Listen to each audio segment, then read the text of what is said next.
안녕하세요. 커피앤톡입니다. 오늘도 와주셔서 감사드리고요. 바로 사연을 읽어보겠습니다. 안녕하세요. 저는 이제 40대 중반이 된 아이를 하나 키우고 있는 주부입니다. 항상 눈으로만 보고 귀로만 듣던 이곳을 찾아왔어요. 제 이야기를 이렇게 풀어내게 될 줄은 생각도 하지 못했어요. 그만큼 저의 인생이 남들과 다를 바 없이 평범한 일상이라고 생각을 하며 지냈었는데 모든 일이 지나고 나서 친구들에게 이야기를 들려주니 다들 혀를 내두르더라고요. 제가 그동안 너무 무던하게 이 모든 일은 제가 자주 한 일이며 남들도 다 똑같이 살고 있다고 스스로에게 세뇌를 시키고 있었던 것은 아닐까 하는 생각이 들었어요. 제가 너무나도 혼란스러워하니까 친구들이 차라리 제가 즐겨 듣고 보는 이곳에 제 사연을 한번 올려보는 게요.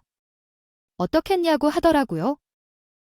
고민을 하다가 이곳을 찾아와 제 이야기를 한번 속 시원하게 풀어보려고 마음을 먹었어요. 제 이야기가 처음에는 많이 답답하실지 모르겠지만 끝까지 함께 해주신다면 가슴이 뻥 뚫리는 속 시원함도 함께 느끼실 수 있을 거예요. 저와 함께 제가 다시 자존감을 회복하게 된 이야기를 들어주시고 저에 대한 격려와 조언을 아낌없이 퍼부어 주셨으면 좋겠습니다. 저는 어머니와 여동생과 셋이서 오랜 시간을 서로 의지하고 도와주고 또 서로를 위한 조언을 아낌없이 퍼부으며 자랐어요. 아버지께서는 제가 어린 시절에 일찌감치 돌아가셨기 때문에 어머니께서는 아버지를 대신해서 가정이 되어 집안 살림을 돌보셔야만 했어요. 지금 생각해보면 우리 어머니의 젊은 시절이 얼마나 고단했을지 참 가슴이 하리고 아파지기도 해요. 저희 어머니께서는 처녀적 시절부터 꽃가게를 운영하고 계셨었는데 아버지와 결혼 후 동네에서 작게 꽃집을 하셨기 때문에 근근히 먹고 살 수 있을 정도의 수입만 있으셨어요. 요즘 꽃집처럼 이벤트가 가득하고 특색이 있는 상품을 판매하셨던 것이 아니라 정말 꽃에만 집중을 하셨었기 때문에 오히려 더 대박 장사가 나지 않았을지도 모르겠네요. 아버지가 돌아가신 이후 저희 어머니께서는 매일같이 꽃시장을 돌면서 발품을 팔아 저희 자매가 남부끄럽지 않게 공부하고 먹고 입을 수 있을 정도로 키워주셨어요. 비가 오나 눈이 오나 새벽같이 일어나 꽃시장을 방문하시며 한아름 꽃을 안고 돌아오는 저희 어머니를 정말 존경했고 평생의 자랑거리라고 생각하며 자랐답니다. 비록 남들보다 더 좋은 학원, 더 비싼 옷, 더 괜찮은 취미를 가진 못했을지 몰라도 저희 세 모녀는 항상 웃음이 끊이지 않는 시간을 보냈어요. 저는 특출나게 남들보다 잘하는 것이 없었던 평범한 학창시절을 보냈고 정말 어느 드라마나 영화에 스쳐 지나가는 조연 같은 삶을 살았어요. 그럭저럭 남들이 이름은 들어봤을 법한 대학을 졸업한 뒤에 평범한 회사에 취직을 했고 일을 하면서 집안 살림의 보탬이 되기 위해 악착같이 돈을 모았어요. 당연히 저희 집안 사정이 딱히 좋은 편도 아니었고 평생 홀로 살아오신 어머니의 곁을 지키겠다는 마음이 강했기 때문에 결혼 생각도 전혀 없이 지냈어요. 그냥 이렇게 쭉 안정적인 회사에 눌러붙어서 돈을 많이 벌고 모아 우리 어머니 돈을 걱정 없이 행복하게 노후 생활을 즐길 수 있게 도움이 되고 싶은 바람뿐이었어요. 그렇게 회사 생활에 적응을 한 지 시간이 꽤 흐른 어느 날 저와 함께 입사했던 동기가 간곡한 부탁을 해오기 시작했어요. 다름 아닌 자기 대신 소개팅을 딱 한 번만 나가 달라는 부탁이었는데 본인이 사정이 있어서 그 자리에 나갈 수가 없다면서 저에게 밥을 한턱 쏘겠다고 하더라고요. 회사 생활하면서 밥값 나가는 것도 꽤 만만치 않은 일이었기에 저는 거절을 반복하다가 결국에는 비싼 밥을 사준다는 말에 혹하는 마음이 들어 승낙을 했어요. 사실 그때 저를 생각하면 그 한 푼 두 푼이 뭐라고 그렇게 아무 생각 없이 살았는지 꾸짖어 주고 싶은 마음이 드네요. 아무튼 저는 회사 동기를 대신해서 소개팅 자리에 나가게 되었고 그 자리에서 운명처럼 제 남편을 만나게 되었습니다. 처음 만난 자리에서 한눈에 반했다고 하면 믿어지실까요? 멀리서부터 걸어오는데 정말 제 남편 뒤에서 후광이 딱 비치는 것 같은 착각이 들 정도였어요. 얼굴이 잘생긴 편은 아니었지만 키가 크고 어깨가 떡 벌어진 것이 어떤 옷을 입어도 티가 나는 사람이었죠. 거기다가 말투나 행동 자체가 섬세한 사람이었고 배려심이 가득한 매너가 온몸에 배어있는 사람이라 누가 봐도 겉모습에 반할 수밖에 없겠다는 착각이 드는 사람이었어요.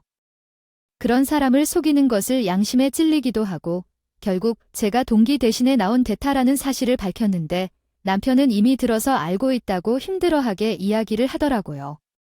동기가 미안하다면서 몇 번이나 사과를 해서 자리에 나온 거라고. 아니었으면 그냥 안 나왔을 거라고 말을 하더니 저를 뻔히 쳐다보는 게 아니겠어요. 얼굴에 뭐가 묻었나 했는데 저를 보면서 살짝 웃으며 고민하기가 무색하게도 이 자리에 나오길 잘한 것 같다고 이야기를 하더라고요. 그 순간 저희 얼굴이 빨갛게 달아오르는 게 느껴지는데 선수 같아 보이면서도 저는 속수무책으로 남편에게 빠져들게 되었습니다. 몇 번의 만남이 이어지게 되고 제가 마음에 든다며 돌려 말하지 않고 직접적으로 표현을 하는 남편에게 저는 완벽하게 넘어가게 되었고 저희는 연애를 시작하게 되었어요. 연애를 시작한 지 6개월쯤 지났을 때 저희의 사랑은 그 누가 방해해도 갈라지지 않을 정도로 불타오르게 되었고 저희 둘 다 나이가 30대 중반이었기에 결혼을 약속하게 됐어요. 결혼이라는 게 그렇게 어려운 화합의 과정이라는 것을 그때는 미처 몰랐기요. 놀려주셨던 것이었어요. 살갑게 대해주신 것이었던 건데 제가 전혀 다른 집안 딸이라는 걸 알게 되신 거죠. 제가 금수저랑은 완전히 거리가 먼 사람이라는 걸 알게 되자마자 시어머니는 갑자기 불같이 화를 내면서 저에게 사기를 당했다고 하셨어요. 도대체 누구를 속이려고 들어? 언제까지 그 아가씨인 저를 기만하고 속이려고 했어? 이렇게 겉과 속이 다른 아이를 며느리로 받아들여야 한다고? 아, 내가 알렸니? 죽지 절대로 허락할 수 없어. 내 눈에 흙이 들어와도 저는 내 며느리로 인정 못한다. 제가 어떠한 변명도 하지 못하고 고개를 푹 숙이고 있는데 시어머니는 더 길길이 날뛰면서 당장 시댁에서 나가라며 소리를 치고 저에게 모욕을 주셨습니다. 우리 집안에 이런 거렁뱅이 같은 아이가 며느리로 들어올 수 없다면서 저에게 화를 내시는데 정말 꿀먹은 벙어리가 되더라고요. 저희 집이 단 한 번도 부끄러웠던 적이 없었는데 쥐구멍이 숨고 싶은 심정이었어요. 결국 저는 시댁에서 쫓겨나듯이 도망치게 되었어요. 그때 저희 남편이 저를 따라 나와서 저에게 수없이 매달리며 죄가 없이는 단 하루도 살 수 없다고 이야기를 하더라고요. 마치 저희가 로미오와 줄리엣이라도 된 기분이 들었어요. 하지만 다른 것도 아닌 시댁에서 저리 반대를 하는데 저희가 그 장벽을 어떻게 넘을 수 있겠어요? 제가 포기를 하려고 하자 남편은 저에게 좋은 묘소가 있다고 하면서 속도 위반으로 결혼을 하자고 말을 하더라고요. 일단 아이가 생기면 결혼을 반대할 수 없지 않겠냐고 하면서 지금이 제일 좋은 기회다.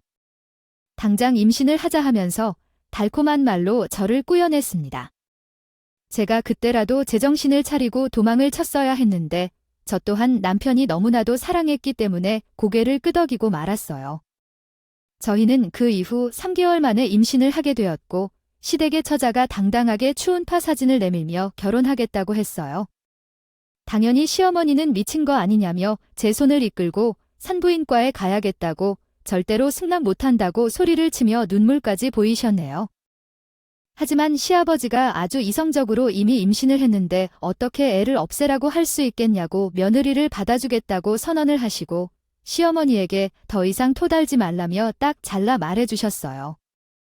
저와 남편은 시아버지의 취지로 결혼을 할 수 있게 되었는데 그때부터 시어머니의 악질적인 괴롭힘이 시작되었습니다. 정말 상상을 초월한 괴롭힘이었어요. 일부러 임산부에게 좋지 않은 음식을 먹이려고 유난을 떨지 않나요? 어디서 지어온지도 모르는 한약을 먹으라고 강요를 하기도 했어요.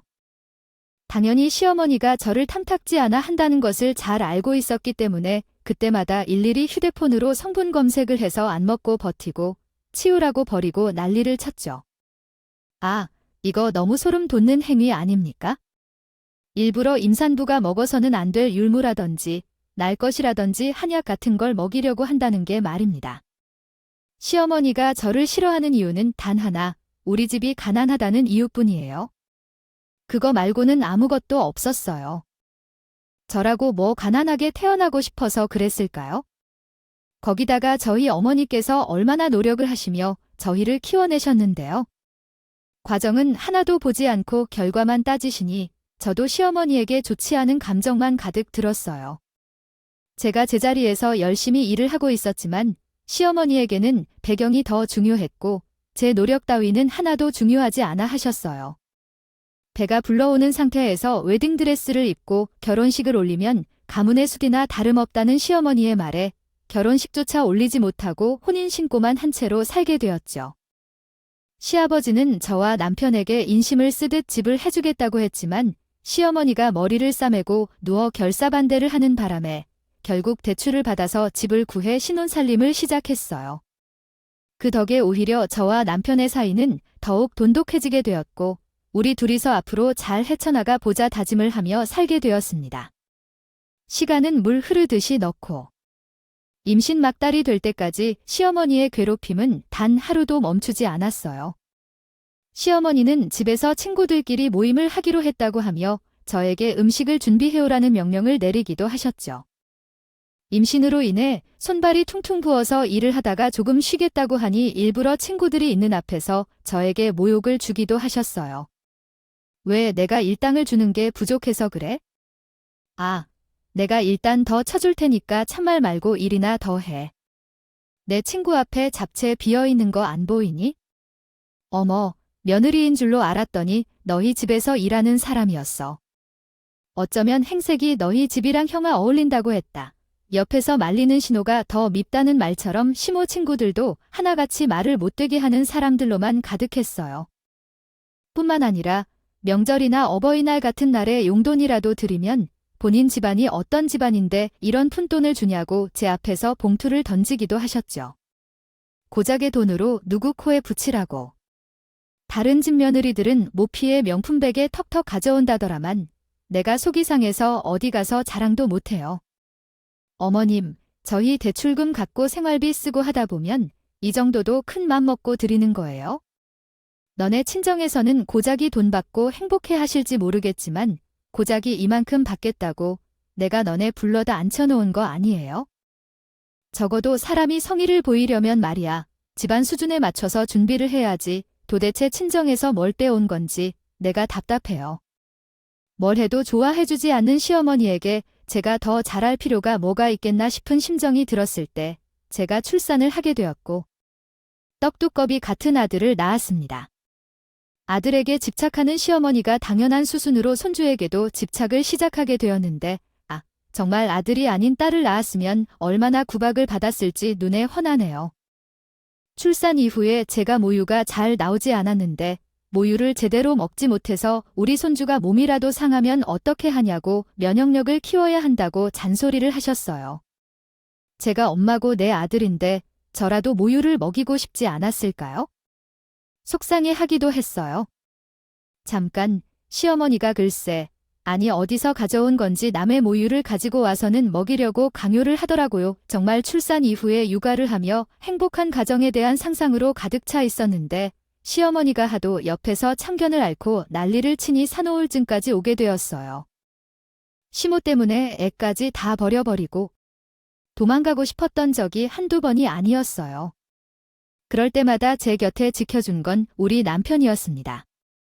제가 우울증 때문에 애가 옆에서 아무리 울어대도 무기력하게 바라만 보고 밥도 하기 싫고 하루 종일 누워서 눈물만 주룩주룩 흘리고 있을 때에도 우리 남편은 저를 꼭 안아주고 위로해주면서 저를 보살펴 주었고 저는 남편 덕분에 극복을 해낼 수 있었어요.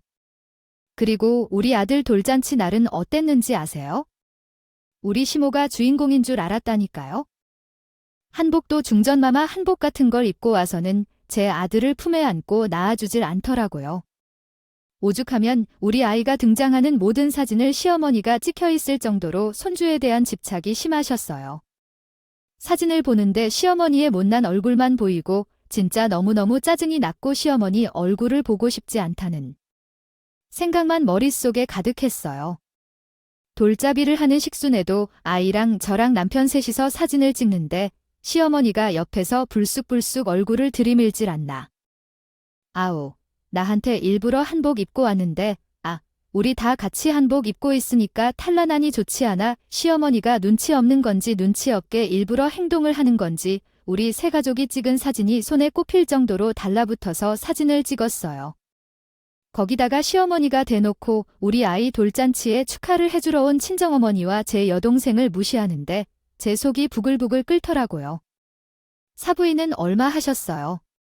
금반지 꼴랑 한 개에 온 건 아니겠죠? 아, 그래도 첫 손주인데 제가 할 수 있는 선에서는 두둑히 넣었죠. 그래서 얼마요? 10만 원. 아니, 20만 원. 모르겠네. 정말 다른 건 몰라도 우리 어머니께서 무시를 당하는 것만큼은 제가 두고 볼 수가 없어서 시어머니에게 그게 무슨 말씀이냐고 나도 물으려고 했더니 엄마가 제 손을 꼭 잡으시더라고요. 도리도리 눈빛으로 저에게 하지 말라는 신호를 보내시는데 속이 썩다 못해 문드러지는 느낌이 들었어요. 시어머니가 저한테 뭐 할 말 있냐고 해보라고 콧대를 세우며 이야기를 하는데 우리 엄마의 손에 힘이 들어가는 것을 느꼈기에 아무것도 아니라고 밖에 대답을 못했죠. 그렇게 버티고 또 버티며 살았던 우리에게 아주 크나큰 시련이 다가오게 되었습니다. 육아를 하는 동안 시어머니의 오라가라 명령에 힘들게 지내기를 수개월, 갑작스럽게 남편이 투자를 잘못하는 바람에 쫄딱 망해 거리에 내앉게 생긴 겁니다. 남편이 저 몰래 큰돈을 벌어보겠다고 이리저리 대출까지 끼워서 투자를 해버린 탓에 갑자기 빚더미에 앉게 되어 집 전세 보증금까지 빼야 하는 상황이 온 거죠. 친정에서는 소식을 듣고 도와주시겠다며 꽃집 담보를 잡고 대출을 받아서 급한 불을 꺼주시겠다고 하셨지만 제가 어찌 그 돈을 받을 수 있겠어요? 우리 엄마의 전 재산이나 마찬가지인 꽃집은 건드리고 싶지 않았습니다. 거기에 동생 또한 사회초년생이었기에 부담을 주고 싶지 않았고요. 저희는 갈팡질팡 고민을 하다가 결국에는 저희 집을 정리해서 급한 빚을 갚고 시댁에 들어가 살기로 결정을 내렸어요. 당연히 그 선택이 좋지 않은 선택이라는 걸 머리로는 알고 있었지만 아이까지 있는 마당에 저희가 뿔뿔이 흩어져서 살 수도 없었고요. 어쩔 수 없이 시댁에 들어가게요. 되었는데 첫날부터 진절머리가 나기에 당하는 바람에 학과를 한 것을 땅을 치고 후회하게 되었어요. 시어머니가 아침부터 저를 깨워서는 주스를 갈아내라고 시키더라고요. 처음에는 군소리 없이 해달라는 대로 했으나 주스를 만들 때마다 트집을 잡는 시어머니 때문에 열이 받았어요. 3개월 차에 결국에 저는 시어머니에게 반기를 들기 시작했습니다. 그때 우리 아이가 4살이 되던 해였는데 때마침 어린이집에 자리가 비었더라고요. 어린이집에 보내고 저는 시간적으로 여유가 생기기에 남편과 상의를 한 이후에 취직을 다시 하게 되었어요. 아이를 낳기 전에 다녔던 회사만큼은 아니지만 그럭저럭 다닐만 하다 싶은 작은 사무실이었어요. 사무실이 작다 보니 일거리도 많지 않고 여유 있고 딱 좋았답니다. 제가 취직이 확정이 되고 첫 출근을 하는 날까지 시댁에는 당연히 알리지 않았고요. 아침에 출근 준비를 하고 있는데 시어머니가 어김없이 나타나서 저에게 주스를 갈아오라고 하길래 저는 대놓고 시어머니에게 직접 갈아드리라고 말을 했어요. 시어머니가 잘못 들은 건가 싶은 얼굴을 하길래 저 오늘부터 출근하니까 이제 시어머니가 직접 해서 드시라고 다시 한번 콕콕 귀에 박히게 말을 했죠. 어쩌고 애 엄마가 회사에 출근을 하겠다고 하는 거야? 그럼 뭐 나보고 애를 보라는 거야?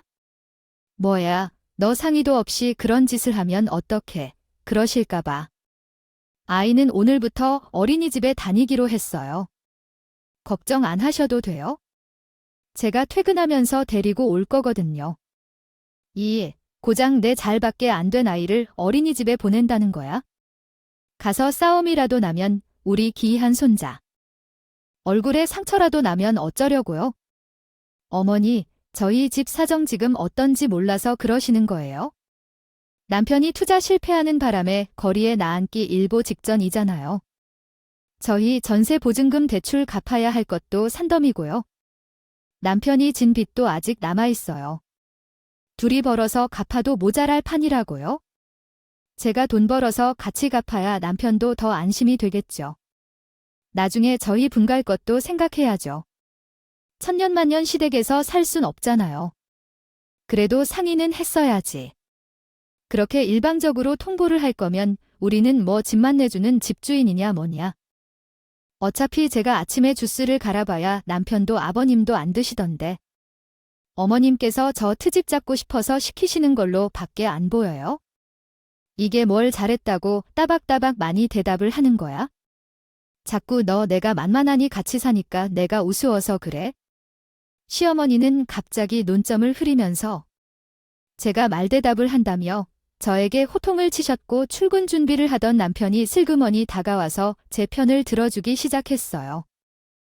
우리 착한 남편이 시어머니에게 해도 너무한 것 같다고 제 말이 틀린 게 뭐가 있느냐고 하자 시어머니는 그대로 방으로 들어가 머리를 싸매고 누우셨어요.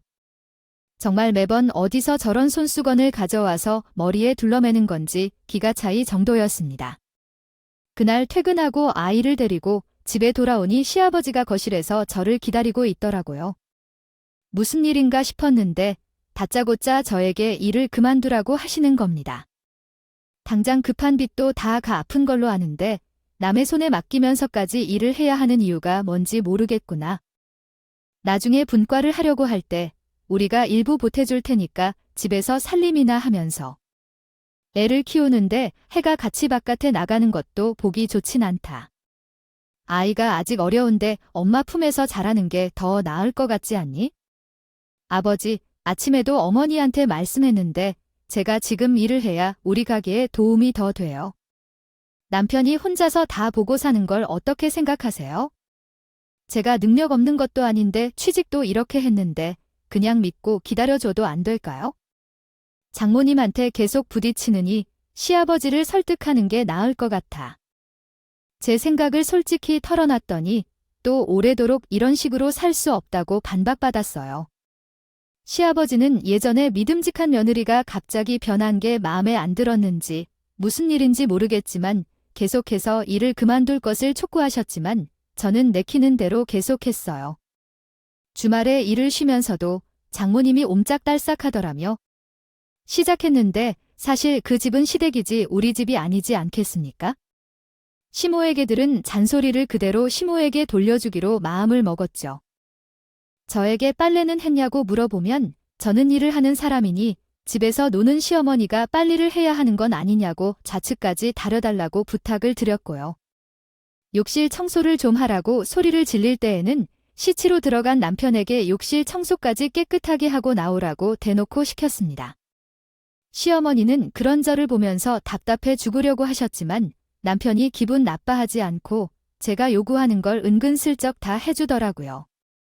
저희는 꽤 빠른 시간 안에 분가를 할 수 있을 거라 생각했지만 도통 돈이 모이지 않았고 시댁에서 눈치 없는 인간으로 산 지 5년 차가 되었을 때 또 한 번 새로운 국면을 맞이했습니다. 그건 바로 우리 친정어머니의 꽃집이 한순간에 대박이 터진 거예요. 다른 건 아니고 꽃 바구니에서 돈 봉투가 나오는 유행에 맞춰서 동생이 아이템을 하나 추가한 것인데 돈 대신에 선물이라든지 편지 같은 것이 나오게 만든 것이었어요. 원래는 손으로 줄줄이 뽑아야 하는 건데 뒤에 헬륨가스 풍선을 달아서 리본을 풀면 저절로 봉투들이 줄줄이 올라오게 만드는 그런 상품을 개발해서 팔기 시작했어요. 다른 제품들과는 특색이 달랐기 때문에 입소문이 빠르게 퍼지게 되면서 주문이 줄줄이 밀리기 시작했고 동생이 결국 회사까지 그만두게 되었어요. 어머니의 가게에서 일을 해도 충분히 회사 이상의 월급을 챙겨갈 수 있게 되었으니 뭐 스트레스 받으면서 일을 할 필요가 없다는 것을 깨닫게 된다. 그저 어머니의 꽃집은 늘 일손이 부족할 정도로 불티나게 장사가 되기 시작했고 돈을 쓸어 담게 되었습니다. 어머니께서는 제가 그동안 시댁에서 눈치 보면서 사는 게 싫었다고 하시며 저와 남편이 사이 집을 하나 마련해 주셨어요. 저랑 남편은 친정에 엄청나게 감사함을 표현했지만 시어머니는 입이 대빨라서 기껏 본인이 살림 잘하게 만들어놨더니 도망간다면 뭐라 하시더라고요. 제가 얼마나 어이가 없었겠어요. 본인이 가르쳤다고 표현을 하지만 사실 그건 좀 부려먹듯이 부려먹은 거였거든요. 그동안 같이 살면서 공짜로 밥 먹고 입고 쓰고 한 거 있지 않았니? 너희가 뭐 생활비를 보태면서 살았던 것도 아니고 이제 집까지 생겨서 나아가는 마당에 성의 표시는 좀 하고 나갔으면 한다. 어머님, 제가 그동안 어머님 대신에 집안 살림 살폈던 것만 생각하면 도움이 일당을 받아도 모자라요. 황당해하는 시어머니 얼굴을 보니까 고소하더라고요. 저희 가족은 이번 집보다 작은 평소의 집으로 이사를 오게 되었지만 새 가족이 오순도순 살게 되어 너무나도 행복했습니다. 분가를 하고 그 다음에 시어머니의 칠순잔치가 있었는데 친구들까지 전부 불러 모아 크게 잔치를 하고 싶다고 말씀을 하셨어요. 저희 어머니께서는 그 나이에 꽃집이 갑자기 대박이 터지면서 결혼식장이며 행사장이며 꽃장식 일까지 고정적으로 맡아서 일을 다니기 시작하셨어요. 여동생은 아예 어머니 옆에 붙어서 꽃장식하는 일을 배워가며 봉투 바구니를 전담으로 맡아서 팔았고요. 하루는 시어머니가 저에게 자기가 일주일간 여행을 떠나니 시아버지께서 밥을 좀 챙겨주시라고 부탁하셔서 저녁 시간마다 시댁에 방문을 했던 적이 있었어요. 남편이랑 같이 가서 셋이 밥을 먹는데 남편이 시아버지에게 시어머니가 누구랑 여행을 간 건지 아냐고 물어보더라고요. 시아버지는 시큰둥하게 대답하더라고요. 개모임이라고 들었으니 동네 여편네들이랑 같이 놀러 간 것 아니겠냐고요. 그러면서 숟가락을 탁 내려놓으시더니 혀를 끌끌 차시는 겁니다. 요즘 시어머니가 허구헌을 밖에 싸돌아다니면서 동네 여편네들이랑 노느라 정신이 없다고요. 그래서 밥도 잘 안 차린다고 궁시렁거리더라고요. 그때까진 뭐 시어머니도 이제 칠순이니까 친구들이랑 놀러 다니시나 보다 하고 별 생각 없이 넘어갔어요. 드디어 시어머니가 손꼽아 기다리던 칠순 전체를 할 시기가 하고요. 본인이 이것저것 알아보시더니 큰 홀에서 진행을 하고 싶다고 하시더라고요.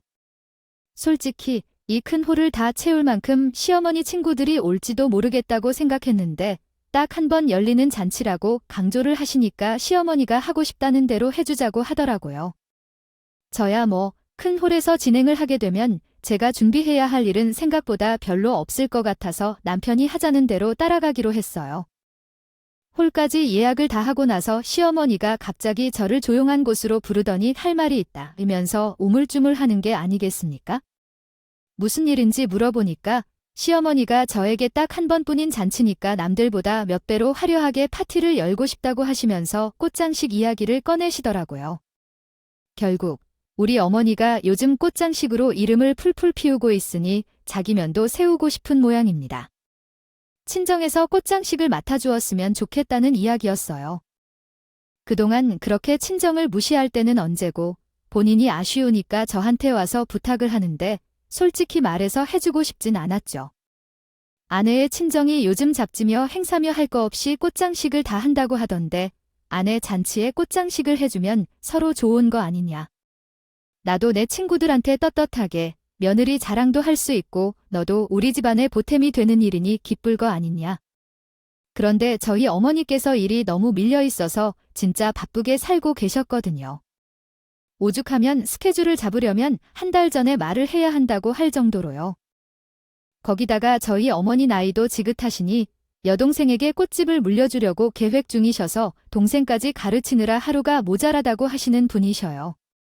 그런 어머니께 시어머니의 칠순잔치 꽃장식을 해달라고 말하기가 너무 죄송스럽기도 하고 좀 그렇더라고요.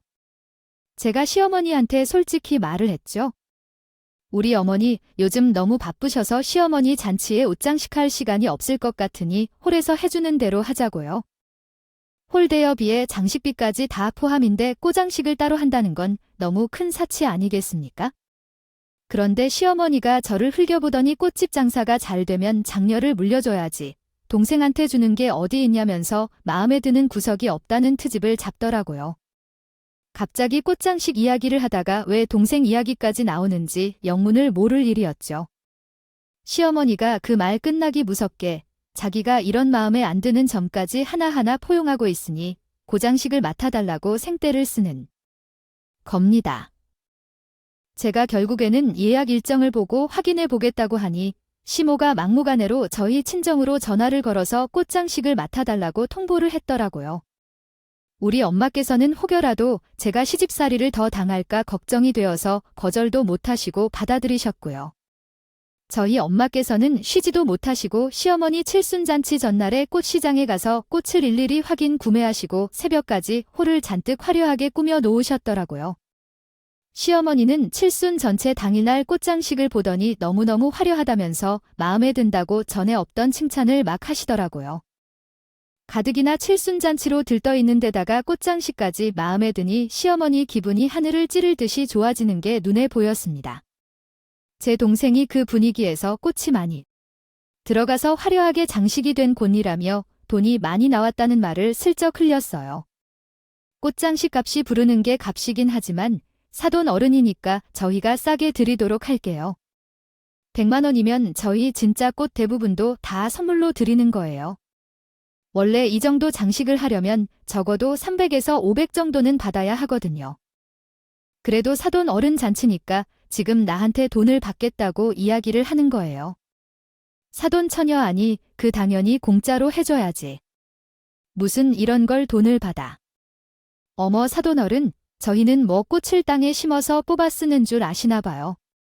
이런 일일수록 더 잘 챙겨주셔야죠. 아휴 이게 말로만 듣던 거지근성인지 뭔지 그거지? 이렇게 악착같이 모아서 우리 아들 살 집도 마련해 준 거예요. 진짜 격 떨어져서 알아야지. 한 푼도 푹 모아서 어디다가 쓸 건데 누가 100만 원이 없어서 그러는 건 아니고 쓸 때 쓸 줄 아셔야죠. 저희 노동력만 따져도 100만 원보다 훨씬 더 값어치 있어요. 아 됐고 돈 못 줘 나는 내 잔칫날 당연히 사돈댁이 선물로 먼저 해준다고 했어야지. 아니 내가 부탁한 것도 자존심 상해 죽겠는데 근데 도움까지 내라고? 아주 눈에 보이는 게 없나 본데 내가 누구 시어머니인 줄 몰라서 그래? 이거 상도덕이 있어야지. 시어머니는 길길이 날뛰면서 죽어도 돈을 주지 못하겠다고 버티고 들었어요. 저는 이 소란에 대해 전혀 모르고 있다가 뒤늦게 상황을 알게 되었어요.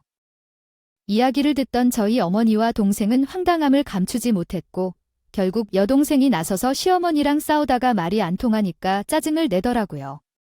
그 꼴을 보고 시어머니는 갑자기 또 여동생의 인성을 운운하면서 못 배우고 잘한 티가 난다고 무시를 하는데 정말 화가 나더라고요.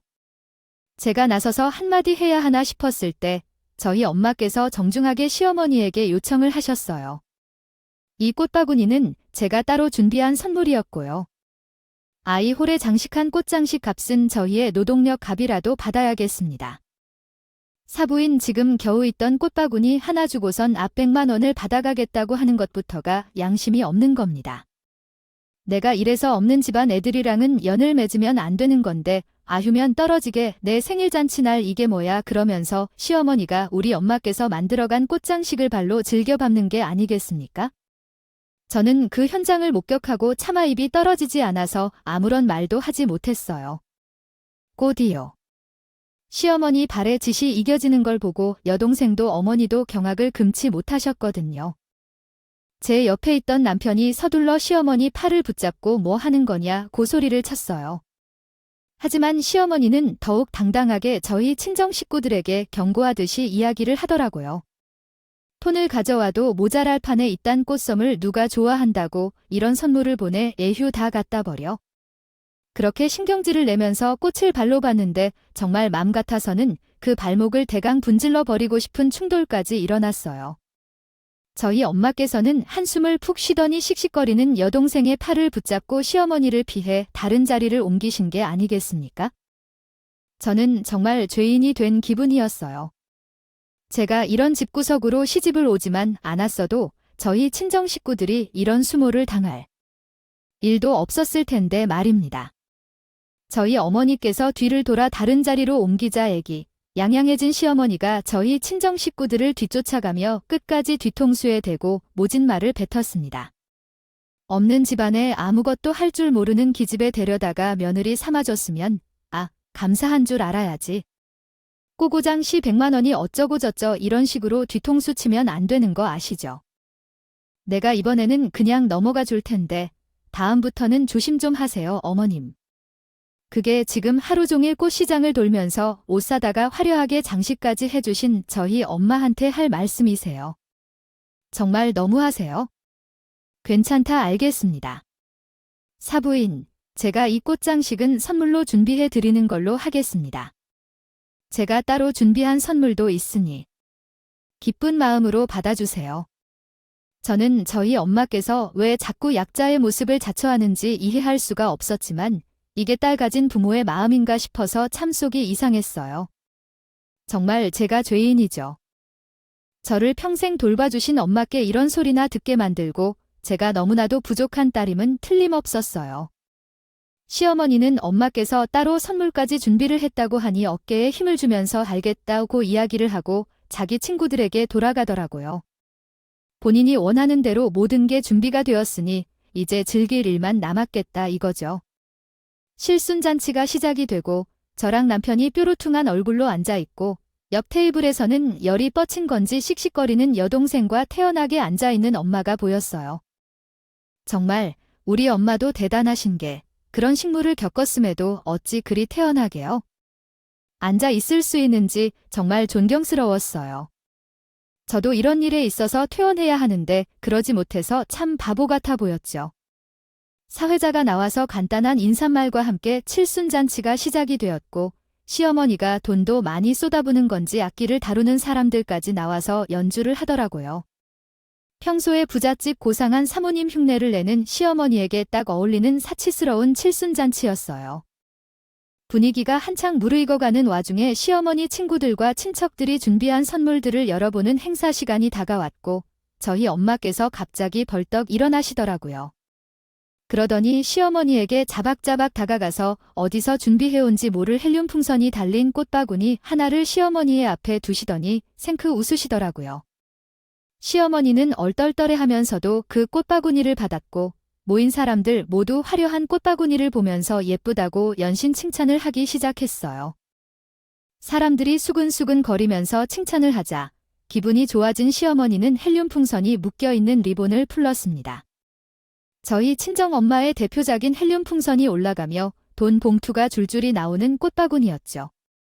우리 시어머니는 본인이 어머니의 꽃장식을 발로 지려 밟았다는 것은 기억도 나지 않는 사람처럼 저희 엄마께 고맙다는 인사를 하며 딸려 올라오는 것들을 확인했어요. 리본을 풀었으니 돈 봉투가 줄줄이 올라와야 하는데 아니, 웬 사진들이 줄줄이 올라오는 게 아니겠습니까? 순간 시어머니가 이게 뭐냐는 듯 사진들을 확인하기 시작했는데 점점 표정이 굳어가더니 사색이 되는 것 아니겠습니까? 그 와중에 저희 친정엄마는 그런 시어머니를 보며 한껏 비웃기 시작하셨어요. 시아버지 또한 사진을 확인했고 시어머니는 시아버지가 사진을 낚아채자 큰 소리로 당장 내놓으라고 실랑이를 벌이기 시작했어요. 사진을 확인하던 시아버지의 얼굴이 점점 빨갛게 달아오르더니 정말 식장이 떠나가라 큰 소리로 이야기하며 옆에 내가 미쳤나 하시는 게 아니겠습니까? 순간 장면은 소란스러워졌고 의기양양하게 내려오는 시어머니를 보고 저랑 남편은 반상 위로 올라가 싸우고 있는 시부모를 말리며 사진을 확인했어요. 시어머니가 웬 처음 보는 남자와 손을 잡고 끌어안고 있는 그런 사진들이 몇십 장이나 줄줄이 달려서 올라오고 있는 게 아니겠습니까? 사진을 확인한 저는 너무 놀라서 소리를 꽥 질렀어요. 너도 나도 그 사진을 보겠다고 수근거리면서 앞으로 나왔고 시어머니가 황급히 사진을 걷어가는데 저희 엄마께서 정말 벼르고 있었던 건지 뭔지 가방에서 갑자기 사진을 수백 장 꺼내더니 다들 보라는 식으로 허공이 되고 뿌리는 게 아니겠습니까? 그 모습을 본 시어머니가 단상에서 내려와 저희 어머니의 어깨를 붙잡고 사진을 지으면서 미쳤냐고 소리를 질렀어요. 그러자 저희 엄마께서 너무 해맑게 웃으시면서 네 미쳤어요 하시더라고요. 알고 보니 돈 대신에 사진에 넣어둔 게 저희 어머니더라고요. 시아버지는 정말 머리 두피까지 빨갛게 달아올라서 시어머니를 추궁하며 설명하라고 소리를 고래고래 지르셨어요. 이 여편네가 로망이라도 낳은 게야. 이 나이에 바람이 말이야. 방구야. 지난번에 계모임이니 뭐니 형식이네 집사람이랑 해서 제주도로 여행 갔다는 것도 거짓말인 거 다 알고 있었어. 형식이네 집사람한테 물어보니까 자이 금시초문이라더라이 망할 놈이랑 같이 여행 갔다 온 게요. 그러자 시어머니는 절대 아니라고 손발을 싹싹 빌더라고요. 알고 보니까 시어머니가 호텔을 들락날락하면서 바람을 피우고 있었는데 마침 엄마께서 결혼식 꽃장식일도 고정으로 다니고 했다고 하지 않았겠어요. 여러 번이나 시어머니가 호텔에 들어가는 것을 목격했고 혹시 몰라서 증거로 사진을 찍어두었던 것이었습니다. 그러다가 오늘 꽃장식과 못 준다고 우리 집안에 거지 근성 있는 집안이라 무시를 해대고 제가 그동안 당했던 시집살이가 있으니 복수를 하고 싶어서 사진을 뽑아와 바꿔치기 한 것이었어요. 저는 너무나 놀라서 입을 떡 벌리고 아무 말도 하지 못했고 저희 엄마께서는 의기양양하게 어깨를 쫙 펴고 말씀하셨습니다. 저희 딸을 힘들게 키웠을지 몰라도 부족함 없이 해주려 늘 했었습니다. 사부인께서 무시하고 막대도 되는 그런 아이가 아니란 말입니다. 아무리 그래도 그렇게 남의 개인사를 이런 식으로 떠벌리고 다녀도 돼. 어머님께서도 저희 집안이 가나안에 모내하면서 개인사를 떠벌리고 다니셨잖아요. 사부님께서 먼저 그러시길래 저도 당연히 해도 되는 줄 알았습니다만 저희 엄마께서 조곤조곤 따지고 드는데 시어머니가 말 한마디 못하고 시아버지 눈치만 보면서 부들부들 떨고만 있더라고요. 칠순잔치는 당연히 시어머니가 개망신을 당하는 자리가 되었고 시아버지는 열이 받아 상을 다 뒤집어 엎으면서 이혼하자고 소리를 지르셨어요. 바람피는 여자가 뭐가 이쁘다고 데리고 살겠냐고 당장 짐을 싸서 나아가라고 소리를 치셨어요. 사실 저희 시댁 재산의 99%가 시아버지 재산이라고 해도 과언이 아니거든요. 시아버지네 집안이 대대손손 당부자라서요. 시어머니도 그냥저냥 시집자라서 떵떵거리면서 사는 것이었더라고요. 한마디로 저랑 다를 바 없는 처지였던 거죠. 칠순잔치가 그렇게 흐지부지 끝이 나고 며칠 뒤에 시아버지가 시어머니랑 이혼을 하겠다고 소송을 걸겠다 했는데 유책 배우자가 시어머니지 않겠어요. 돈 한 푼 못 받고 위자료를 물려주게 생긴 거죠. 시어머니가 시아버지에게 그때부터 정에 호소를 하면서 울고불고 매달리기 시작했어요. 그동안 살아온 정이 있는데 그런 소리를 하냐고 절대로 못 헤어진다고 빌었대요. 그러니까 시아버지가 요즘 황혼이 혼이다 뭐다 다들 많이들 한다는데 바람 피우니까 뭐가 예쁘다고 데리고 사냐고 꺼지라고 욕까지 하셨답니다. 시어머니가 못 나간다고 버티자 결국 이혼 소송이 시작되었고 변호사도 이 나이에 소송까지 해가며 이혼하는 부부 오랜만에 본다고 했대요. 시어머니는 저에게까지 찾아와서 시아버지를 좀 설득해달라고 이혼 못한다고 울고불고 비는데 저야 솔직히 시어머니 안 보고 살면 좋은 거 아닌가요? 싫은데 어머님 아이 그러길래 왜 한눈에 파셨어요? 제가 약 올리듯이 이야기를 하니까 아무 말도 못하고 후회의 눈물만 뚝뚝 흘리시더라고요. 정말로 무라도 썰어야 한다던 시아버지는 진짜로 이혼을 했고 시아버지는 앞으로 여유있게 바둑이나 두고 낚시나 다니면서 살 거라고 집도 처분하셨어요. 작은 집으로 전부 옮겨가셨고 시어머니에게는 그래도 살았던 정이 있어서 그런 건지 모르겠지만 작은 오피스텔 하나 얻어주셨더라고요. 하지만 우리 시어머니가 뭐 돈이 있겠습니까? 땅이 있겠습니까? 결국 이혼당하고 불륜남이랑도 헤어지고 생활비 벌기 위해서 건물 청소 일하면서 산다고 하더라고요. 가끔 남편에게 돈을 좀 보내달라고 연락이 오는데 제 눈치를 보는 건지 뭔지 남편도 10만 원 이상은 안 보내주는 것 같았어요. 그렇게 푼돈 취급하더니 지금은 5만 원도 소중하다고 하네요. 시어머니가 저에게 마음만 곱게 썼어도 이럴 일은 없지 않았을까요? 지렁이도 밟으면 꿈틀한다고 하잖아요. 결국 노후를 고생하며 보내게 된 우리 시어머니에게 완벽한 보답을 한 것 같아서 요즘은 두 다리를 쭉 뻗고 잠을 잡니다. 여러분, 제 이야기 어떠셨나요? 평범한 일상이라고 하기에는 너무나도 다채로운 사건이 많았던 것 같아요.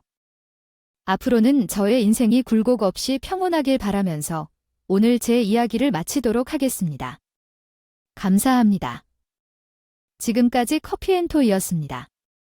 오늘도 끝까지 함께 해주셔서 감사하고요. 다음 영상으로 또 찾아뵙겠습니다.